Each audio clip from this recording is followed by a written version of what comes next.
विधान परिषद निवडणुकीच्या पार्श्वभूमीवर महायुतीची आज दुपारी 12 वाजता महत्त्वाची पत्रकार परिषद. बंडखोरी शमवण्यासाठी वेगवान हालचाली सुरू. बंडखोरांना शिस्तभंगाचा थेट इशारा.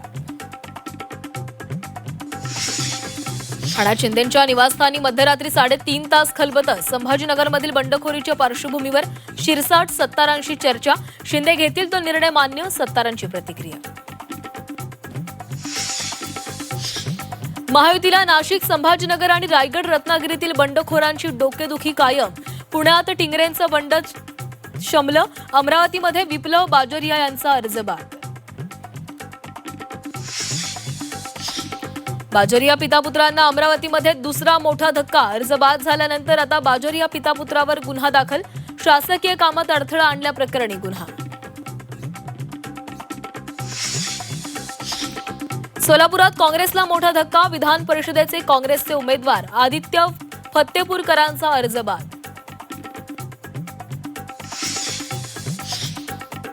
सुनील टिंगरेंनंतर सुरेश घुलेंचीही नाराजी दूर. राष्ट्रवादीचे उमेदवार विक्रम काकडेंनी घेतली घुलेंची भेट.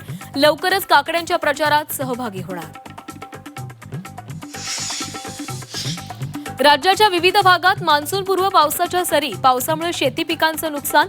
तर पुढील 24 तासात मान्सून केरळमध्ये धडकण्याचा अंदाज.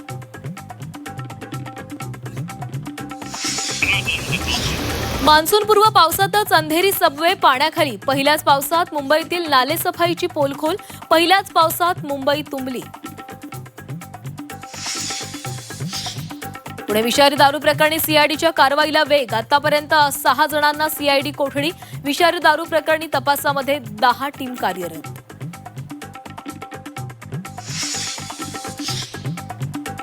कोल्हापुरात तरुणीवर प्रियकरासह 4 जणांकडून अत्याचार. अश्लील व्हिडिओ फोटो व्हायरल करण्याची धमकी. 4ही आरोपींना मुरगुड पोलिसांकडून अटक.